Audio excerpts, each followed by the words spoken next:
Well, here we are. Welcome, folks. This is week 2 of our 5-week training series with special guest Dr. Corey Gold. Thank you for joining us tonight, Corey. We're really, really pleased that we have your time on a regular basis, on a week-to-week basis. Tonight's topic is going to be how to invite. And, you know, we talk about that this is a business that doesn't require a lot of credentials. You don't need initials after your name. You don't need special schooling or what have you. But it does take a few skills.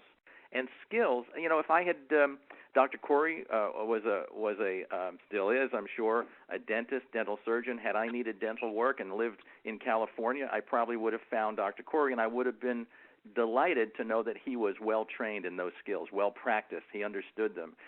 I was a conductor of an orchestra, and I went to school for many years to do that. But if you'd put somebody up that didn't have those skills patterned and repeated and practiced, the orchestra probably wouldn't have made quite the same noise or same music. And, you know, and our business is really not very different than that. It's really just a matter of mastering some basic skills. You want to, in fact, go to any practitioner, whether they're a medical practitioner or you send your child to school or you find a lawyer to help you through some legal matters, you want them to have skills. And it's no different in our business. So we're going to talk tonight about the skill of the invitation, how to invite someone, getting someone to agree to take a look at the business and to actually follow through with joining us. So, Dr. Corey, welcome to the call. We thank you so much that you're with us, and I'll turn it over to you. Well, thanks. And hi, everybody. And I'm glad to be here with you this evening. Last week, we talked a lot about becoming a professional network marketer. And there's a lot of different phases one goes through their career. But we all start at the same place, which is novice, beginner, don't know a lot.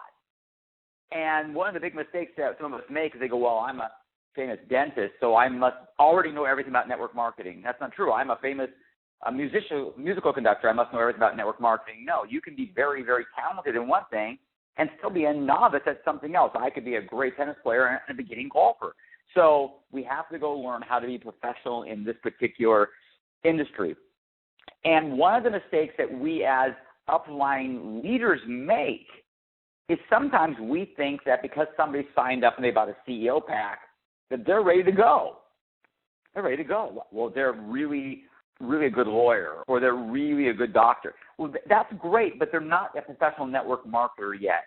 And we probably set them on a course for failure because they're going to go out and just do it the best they can with the skill sets they currently have, which maybe don't apply necessarily to what we're doing here. So we need to teach them and put them in a situation where they have an opportunity to win and grow into becoming a professional network marketer where they can not only pitch, they can catch and play first base. They know all the different roles of the show, so to speak. And so think of what I'm going to talk about to you today, and we're going to go through most of these steps like the face of a clock. And at the very top of the clock, at 12 o'clock position, I want you to write the word invite or invitation or be an inviter. Then at 3 o'clock, I want you to write the word presentation and put a little arrow connecting them. So it's like a little circle. Because that's the first steps of network marketing, which is I'm going to invite somebody to take a look at something, a product, a business opportunity, an opportunity to have a better lifestyle, whatever it might be, because at the very beginning, the person is not yet ready to present themselves. They're not ready to be a presenter of the business opportunity or a presenter of the products or a presenter of how the lifestyle works as a top network marketer. But what they can master right off the bat is being an inviter. They can invite people to see something. So if Mike was putting on a concert and I was enthusiastic about music, I'm not ready to conduct or play, but I'm ready to invite people to watch the performance because I have that many skills. I can go out and do that. So the first step we want to put people into is the inviting step, because day one we can teach people how to invite. So we talked last week about each person has to have financial goals, where they're going to be 1 year from today. We talked last week about how many hours are they going to put in each week to building their businesses. We talked about time commitment. There's also something out there we need to talk about called an agreement. I'm the upline, or we're the upline team. You're a brand new person. How are we going to work together? In other words, what are our roles going to be? At the beginning, your role as a new person might be to be the inviter, and my role is to probably be the presenter or help you show the people that you are wanting to see this opportunity. So we have to understand our role. So I might say to Mike, he's brand new, Mike, we're going to have you go out there and just invite people to either our weekly business meeting or invite people to a conference call that we do, or invite people to a webinar that we do, or invite people to, a 2-on-1 meeting with us, or invite people to a 3-way call, whatever we're agreeing to do, because in some areas there's meetings, in some areas there's not. Whatever we have available to us, your job is to invite people to our presentation methods, and then my job is to help you with the presentation. Last night I was in San Diego with Dr. Harold Davis and Glenn Andrade, and we put on a wonderful presentation for about 50 people. About 20 of those were distributors, and their job was to invite people, which is 30 of them, to be participants and watch, and it's our job to put it on. So that's the first thing we want to put people into, is to teach them how to be an inviter. It takes a ton of pressure off of them because, quite frankly, when you first get in, you either say too little or too much, or you say the wrong things, not because you're not an eloquent person, not because you're not a good speaker. It's because you don't know where to begin and where to end and what's too much and what's too little, because that's a learning skill. So the first step is to invite. We invite people to a presentation. And now if you want to put 6 o'clock on your clock now, 6 o'clock would be where we ask people what they thought of the presentation. We're going to go there next week. But I want you to know where we're going. So everyone starts as an inviter. Then we put them in front of some material, some information, a presentation. And then we ask them at the 6 o'clock position, where do you fall? Are you a person who would like to run away and never speak to us again? Are you a person who would like to try the product and be a customer? Are you a person who would like to be involved with the business? What's the right thing for you? How can we serve you best? And then, of course, the next thing we do with that person at the 9 o'clock position, assuming they became a business builder, is make a plan with them and teach them and get them set up. And then they go off to the 12 o'clock position and start inviting. So I want you to see everything like this big circle that keeps running and running and running. So you're going to be learning the invitation step, learning the presentation step, learning how to make a plan with somebody and sort and ask, and then put them into the goal setting like we talked about last week, and then they're off into the invitation step themselves. So it's not so complicated. Okay. So we want to keep people away from areas where they're going to find a lot of, I don't know what I'm doing, I feel awkward. Now, one of the things that we like to understand is sometimes you might be a person who says, oh, I love the product. I just want to let everybody know the product. That's great. And I personally am a business builder. I want to learn about the business. But you know what? People who we're talking to, they're more interested in what they're interested in. I love hearing about, Kate and Mike's daughter and all her success. That's fantastic. I'm much more excited to talk about my kids. And I don't mean it in a mean way. We're all more excited talking about the things that are interesting to us. And we're more interested in learning about things that are interesting to us. If somebody says, hey, you interested in learning about bobsledding? Not really. Hey, you interested in learning about this tennis camp? Oh, yeah, my kids are in tennis. I love to hear about the tennis camp. I want to learn about things that I'm interested in. So if you're only talking about one thing to people when you're out presenting or inviting, products, you're only going to get people who are interested in maybe health change, or people who are interested in natural living, or people who are interested in that. That's terrific. That's 1/3 of the people. But there's another group of people who are interested in earning more income. And you say, listen, I want to talk to you about these great Fuquoid products we have, or I want to talk to you about these great cleansing products we have, or these wonderful mushroom products. They're going to go, I guess all good for you, but my focus is on, I got to make some money for my family. So we're not connecting.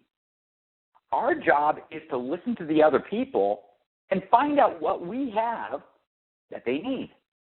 Our job is not to push our agenda on them. Our job is to be a problem solver for their problems. Now, if you ask people on a regular basis, do you want to go bother people and talk to them about stuff? They don't want to. But people like being problem solvers. People like being resources for other individuals. People like being mission marketers where their job is to help somebody else do better. So before we can help somebody do better and solve their problem, we kind of need to know what those might be. Now, the third thing might be like, I had an issue was I was looking for a different lifestyle. Some people don't have health. They're needing that. Some people have great health, but they don't make money. I'm looking for that. Some people have health, and they have money, but they don't have a lifestyle because they've ruined all their time in pursuing money. So people are sometimes looking for one of those three. So in our conversations as we go about town, as we're talking to people that we know, if we know what their issue is, let's talk to it. If I know Phil is always an entrepreneurial guy, I say, hey, Phil, you know something? I have found something that is entrepreneurial, and I know you're an amazing entrepreneur. I'd love you to take a look at it. I think you'd be incredible at it. In fact, I'd love my buddy to share it with you because I think you would just eat this thing up. I haven't told him anything other than I like him. I know he's an entrepreneur, and I think he'd be good at this thing that I'm involved with, and I want to talk to somebody. If he's a friend of mine, he'll probably say, okay. I met somebody today, and we were waiting for our kids, and the guy was talking about how this is an unusual day for him because he usually never gets to see his kids because he's busy working. And I was drinking a cup of coffee, and I said, well, I don't have that problem. I'm with my kids all the time. He goes, wow, are you unemployed? I said, no, I work for myself. I'm not an entrepreneur, but I'm working in a business that pays me really, really well, and yet I have complete time freedom. He goes, what the hell is that? I said, listen, we're both waiting for our kids right now. It's probably a great time to talk. But, text me over your number, and let's get together for a cup of coffee because I'd love to share it with you. You'd probably be excellent at it. I simply took a situation that was happening naturally during my day and took somebody's comment and answered it for him. It wasn't me like going, hey, buddy, are you interested in a business? That's intrusive. I took a normal conversation that happened. I talk to people quite a bit. So we need to be better listeners because when you have something that might solve somebody's problem, they're very interested. If somebody came up to me, my father-in-law has Alzheimer's, and said to me, hey, Corey, we've got this nutritional supplement I'm not sure you're really interested in that's really good for Alzheimer's patients. Would you be interested in hearing about it? I'd be going, heck yeah. And that's what I did when Dr. Wald told me that story. And there have been improvements with my father-in-law. Not perfection, but improvement. So when somebody came to me, if they would have come to me about products when I was 28, 29 years old thinking of joining network marketing, I would have skipped them. I was pretty healthy. But somebody came to me and said, Corey, you are killing yourself making a living and you're never home. That's not cool. Would you be interested in hearing about something where you can make a lot of money and yet you can have time freedom? Doesn't mean you don't have to work, but you can have time freedom to plan your day instead. Going, what do you got? Because what I have is confinement. So when somebody knows me and they talk to me, because the other guy who talked to me was another dentist, and he said, Corey, I know what your life is like. Your life is like mine. So that's one of the reasons you can talk to people really easy who do similar things to you. If I was a teacher, I'd have no problem going to other teachers and going, dude, I know what your life is like because it's like mine, and here's the problem I keep running into. Here's a solution I found. Dude, I think you'd be great at it. Would you be interested in hearing about it? In other words, I know your problem. So when the dentist told me, Corey, I know what your life is like. It sucks in this one regard. Would you be interested in hearing about a way out of that? Yeah, what do you got, Henry? Well, here's what I got. I want you to talk to this other guy, and he'll share it with you. Okay.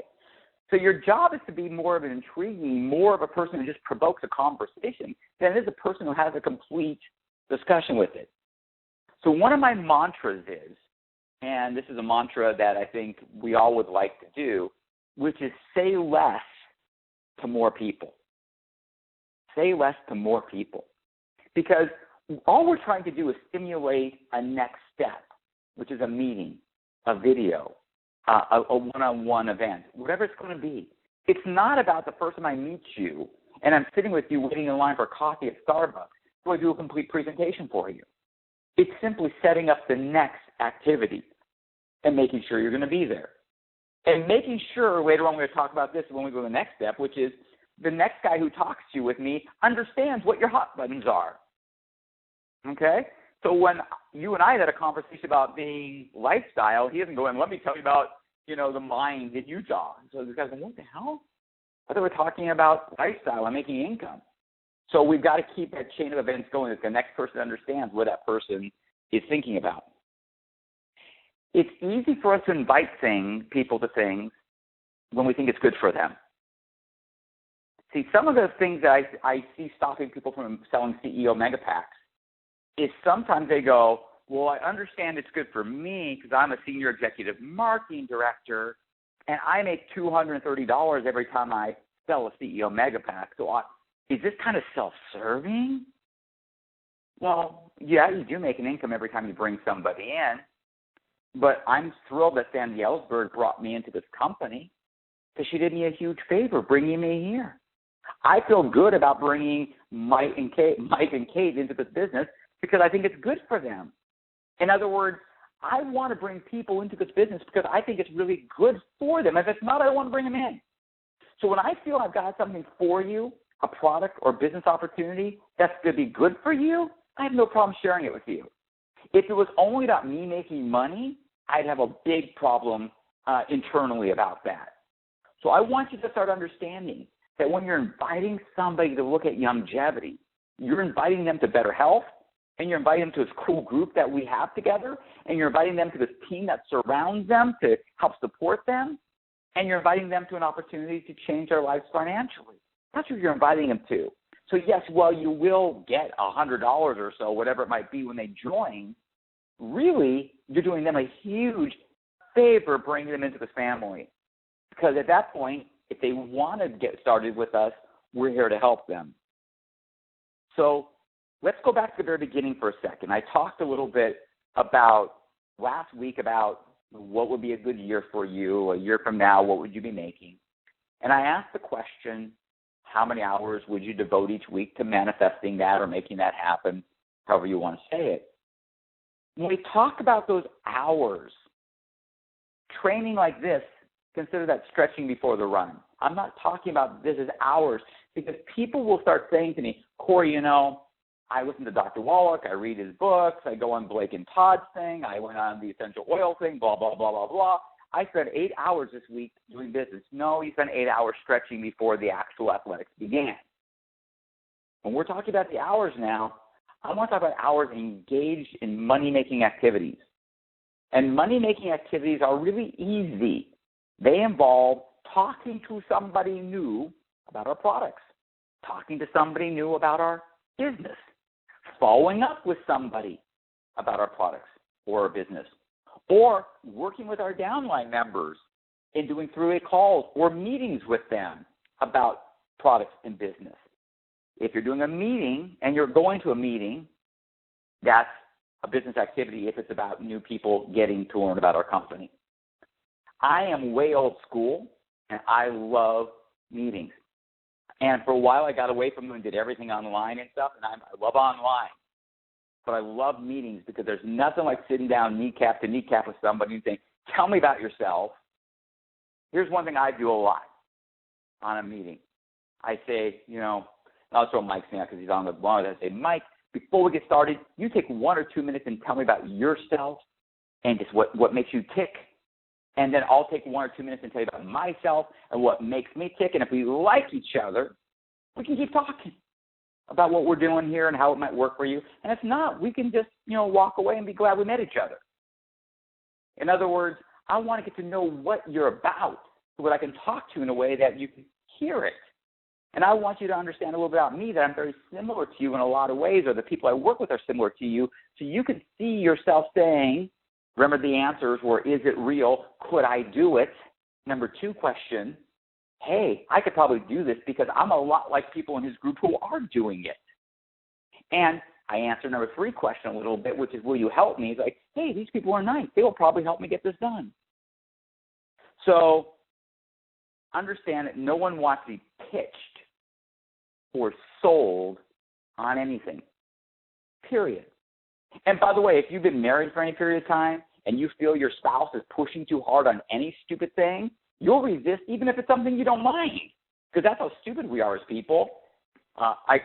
Sometimes people will say, we got to go to this restaurant. I'm like, no, I don't really want to go because you're pushing me too hard. What do you want to go so bad to that thing for? But if you say, hey, there's a great Mexican restaurant, what do you think? Would that be something you like? My wife knows I love Mexican. Yeah, that'd be great. I want to be invited. I want to be asked. I want people to tell me I'm going to like it. I want people to tell me I'd be good at it. If somebody says, well, do you want to play golf? I don't really know much about golf. Well, it's really hard, and it's frustrating. It's like I don't want to, but come. I don't want to come. You say, Corey, I think you'd be fantastic at it. It's a lot of fun. We get out there. We have a great time. Everybody enjoys themselves. And, dude, I think you'd be great at it. I think you'd just be a natural. I like being good at things. I like having fun. I like getting out with the guys. That sounds like a lot more fun. Ask me. Invite me to be part of this. Don't try to sell me on being part of this. And part of this seems subtle, and it is. But it is subtle. So, remember I said before, is people are always asking themselves through every part of everything you say with them, they want to know if it's real. And then they're also asking themselves, could I do it? So as you're approaching them, they're asking that question right there and then. Could I do what this person's doing, even approaching me? And if I approach them with something super scientific, well, let me tell you about the atomic structure, about, vitamin C, they're going, this might be a real deal and all, but I don't really think I want to learn or could learn all that scientific information. I can tell you when I got to Youngevity, I never thought I'd learn a whole bunch about heritage makers, but I know now. I never thought I'd learn a whole bunch about essential oils, but I learned quite a bit. Why? Because I'm in the group, and you'll learn because you're there, right? I know a whole bunch of stuff about the violin because my kids played. I know a whole bunch of stuff about certain schools because my kids went there. You just learn because you're around it all.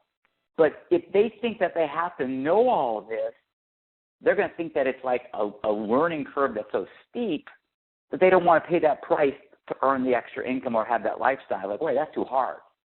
So if you start out with this high-pressure pitch or get way into technical details, you're missing the point.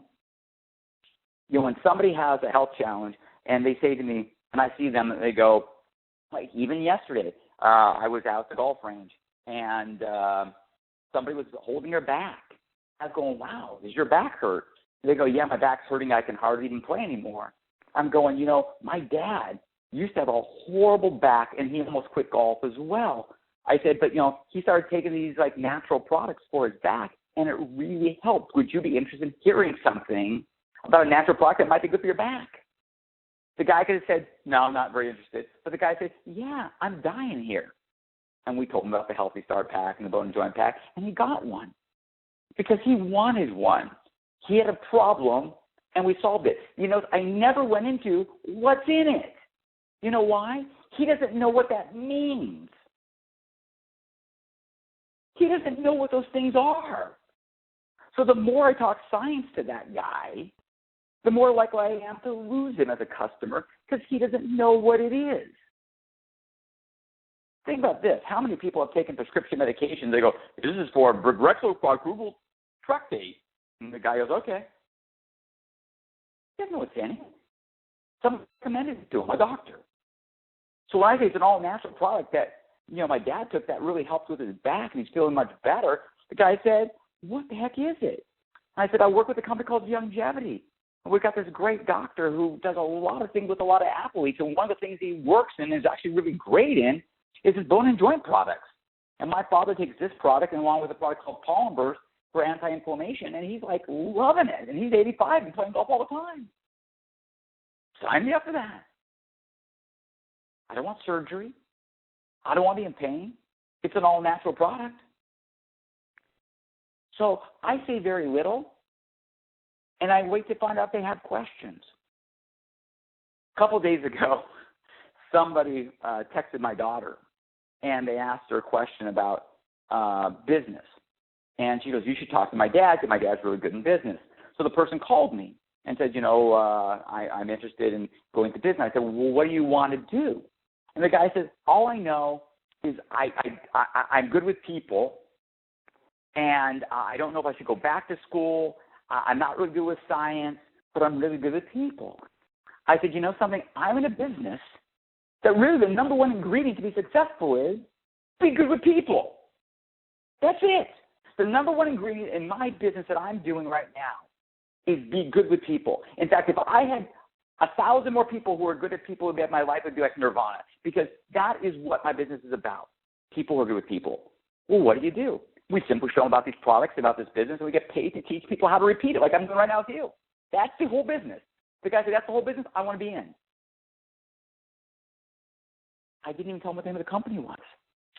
He wanted to be in something because it fit what he was. Of course, we told him what it was. He got a CEO Megapack. But the point was, you're hearing me talk, and I'm not saying a lot of details. I could have asked him and said, listen, dude, we're going to have a meeting Monday night right out here at this hotel. I'm going to be leading it. Why don't you come? And then you can learn a lot about how to invite other people to it. And he said, what do I have to do first? I said, your first thing I want you to do is come with other people. Bring your friends. He brought his friends. That's awesome. Okay, so let's get back to words. People go this, give me scripts, give me scripts, give me scripts. And scripts have limited value. Because scripts work when somebody asks you the exact right thing in the exact right location, you give the right answer. But guess what? People don't ask you the exact right thing in the exact right place. You have to be a little bit flexible.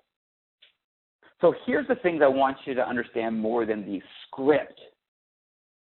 Your energy, your relationship, your tone, and your mental belief that what you're doing is good for them is the most important thing you got.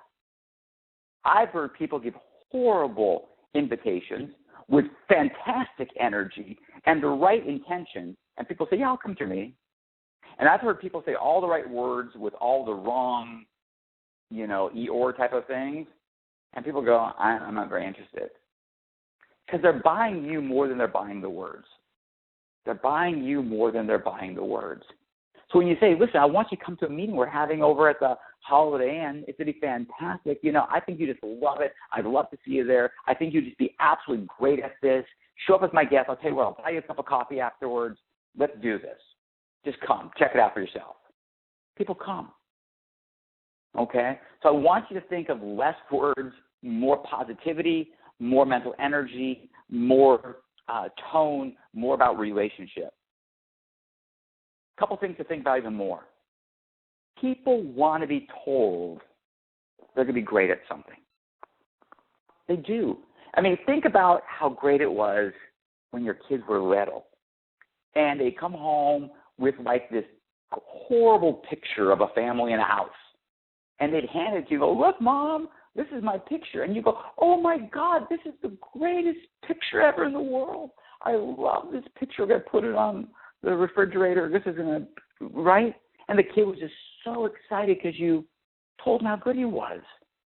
Everybody wants to be good. And when we get older, people stop telling us very often we're good at anything. Well, network marketing, we do a very good job of telling people we're good at things because we're trained to and reminded to tell people we appreciate them. Jenny wrote me this wonderful, wonderful email yesterday saying some nice things to me. It meant a lot to me. It meant a lot to me. She wrote me a postcard. It meant a lot to me. I still have it. I don't care what rank you get in companies. It's hard work, and you like to be appreciated, and you like people to know that, you're working hard. So those things mean a lot. So now we're about to tell a person we think that they should look at something, like a business opportunity. They should look at something. And I got to tell you, if you tell somebody, listen, dude, I think you'd be great at this. I think you would just kick butt and take names at this. I think this business was kind of made for you. Well, I got to take a look at this. If this is for me, I got to look. Because people want to be invited to things that they would potentially be very good at. And then when they feel that confidence, they'll be more likely to take the next step. Because people need confidence because, quite frankly, at a certain point in life, a lot of it's been beaten out of us. A lot of it's been beaten out of us. Here's something, if you want to try an experiment, try this. Kind of fun thing to do. To show you how little sometimes you need to do to get somebody to take a look at something. I did this experiment where I texted just start with 10 people. Start with 10 of your friends and text something like, I'm involved in the coolest business in the world. I think you would just be awesome at it and be very successful. If I sent you a link to a 5-minute video, would you watch it? And see if anybody responds. Yeah, what do you got? And send them the Youngevity opportunity video, whatever it might be. You're going to find that if you send 10 people a very positive text, some of those people say, yeah, I'll watch your video. You've invited them to something. You've invited them. Hey, Bruce, I'm involved in this cool business. It's totally entrepreneurial. I'm doing awesome at it. I think you would just be great. If I sent you a link to a 5-minute video, would you watch it? I think you'd just kill at this. Yeah, I'll send me your video. Send me your video. So if I did that to 10 people and 4 said they'd watch it and 1 got interested, I got 1 new guy by sending out 10 texts. But instead, I'm sitting here and thinking about all the things I've got to do to present to these people. I just got to send out text. So I wouldn't say text your entire list. I would say, start with some people and see if it works for you. But you'll be amazed that people will say, yeah, if you think I'll be good at this and, you think it's fun, you think it's exciting, I'll watch. People say yes to you. Start expecting yeses from invitations. And you'll get yeses. What you put into mentality, you'll get. Remember, the invitation is not asking them to buy anything. The invitation is not asking them to devote their life energy towards something. It's like, dude, take a look at something.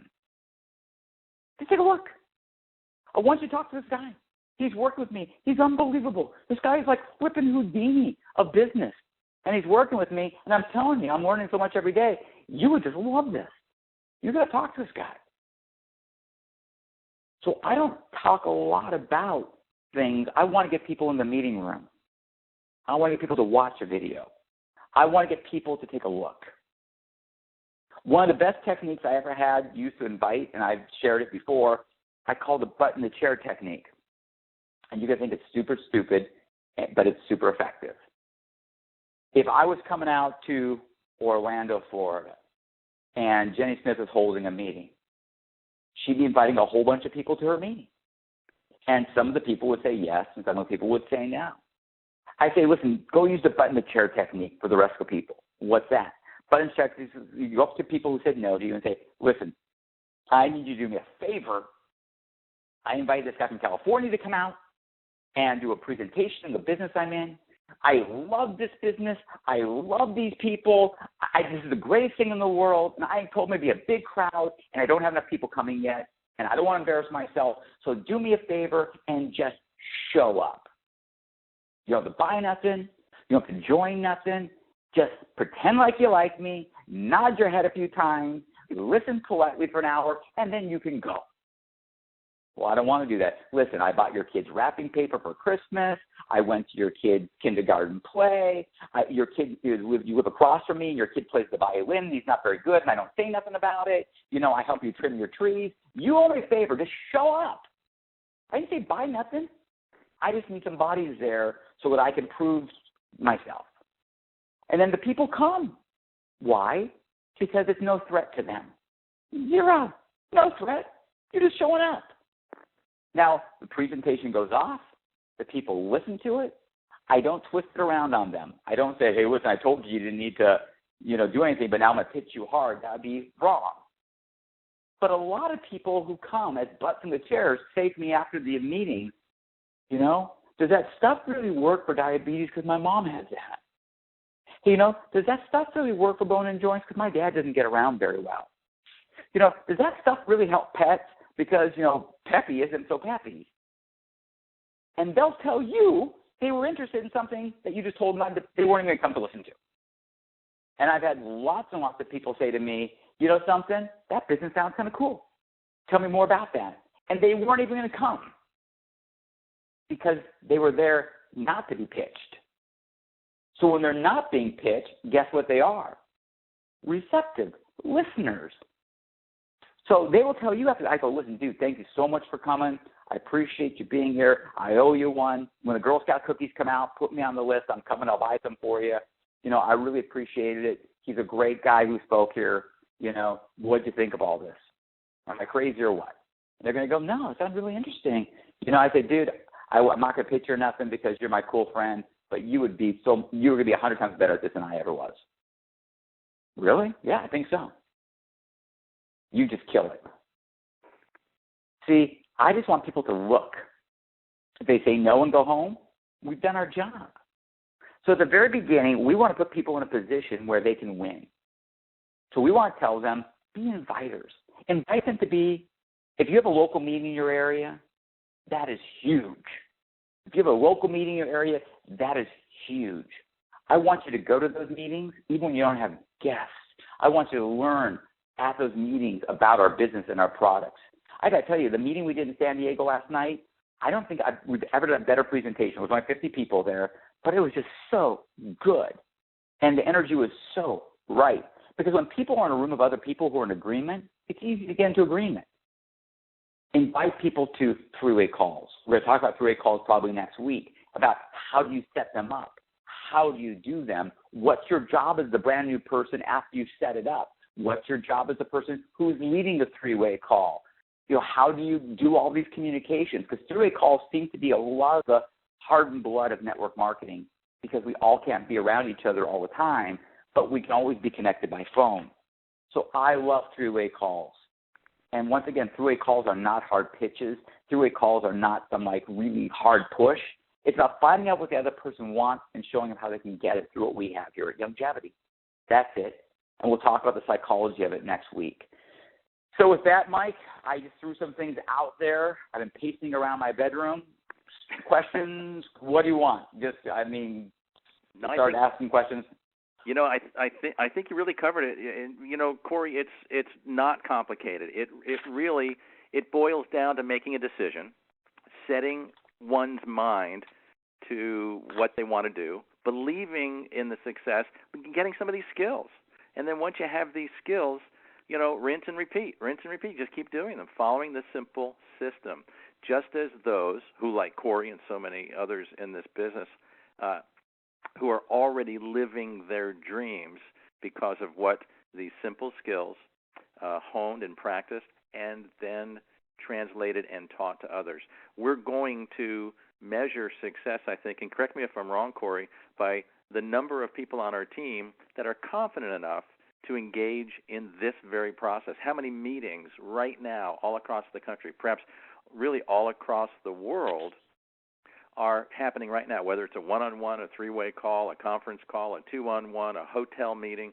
How many times is this business and our products being presented right now by members of your team? And it's a matter of equipping them so that there's the confidence enough for them to step out and engage, sort of step out of that comfort zone.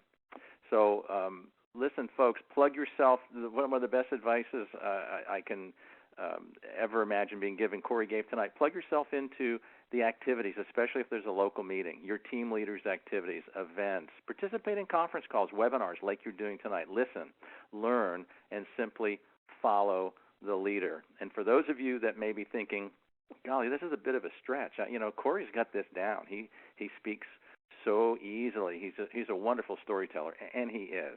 And learning to be a storyteller is going to serve you well. Leaders recognize one very basic truth about this business and about life as well. To achieve our goals and to get what we want, you may have to leave your comfort zone. You may need to do things you've never done, make commitments you've never made.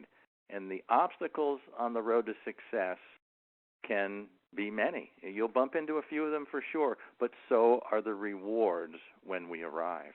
So these skills, this very simple but critical skill, if you're painfully shy and you're afraid of people, this could be a tough hill to climb. But if you can get out of your shell, and it's a matter of having enough confidence, and that's why as leaders, when we're working with a new person, Corey, correct me if I'm wrong, we want to help a new person gain some success. We want to put some some points on the scoreboard. I used to be told decades ago by a mentor, they fly or die in the first 72 hours. I'm not sure if they actually die, but if we can get some success, help them invite folks to the next meeting, to the next webinar, to the next conference call, and there's a success in the win column, that goes a long way. And then, of course, when that first check comes, that first belief check hits the house, hits the mailbox, or is direct posited into one's bank account, it goes a long way to correcting a lot of insecurities or uncertainties, or maybe even turning around that reluctant spouse if there happens to be one. So, Corey, once again, thank you so much. We will reconvene next Wednesday night, same time, same bat station, same bat channel. You want to close with anything in particular before we say goodnight? I think you did a great job. Number one thing I want people to do, I want people to be excited about what's going to happen for them. Because if you're not excited about what's going to happen for you, nobody should join you. Because if you're not positive about where you're going, no one's going to be attracted to that. Because people want to be working with somebody who's like, I know where I'm going. This is so exciting. All I have to do is put in the effort. I know exactly where it lies ahead of me. They will, exactly. You prove to me it's real. You prove to me you can do it. You can prove to me you can show me how to do it. I'm ready to go. And your energy is so contagious. And quite frankly, people are dying for energy. People are dying for enthusiasm. People are dying to be just relevant again. So we're going to show them how. Awesome. All right, well, let's close tonight. I'm going to unmute the lines for just a moment, and let's say our thanks to Dr. Corey. All right. Dr. Corey. Thank you, Dr. Corey. That was wonderful. Thank you so much. Great job. Thank you. Awesome. Thank you, Dr. Corey. I'm so glad this is recorded. We'll see everybody next week. God bless. Have a great night. Take Bless care. you. God bless you guys. Good night. Good night. God bless. Good night.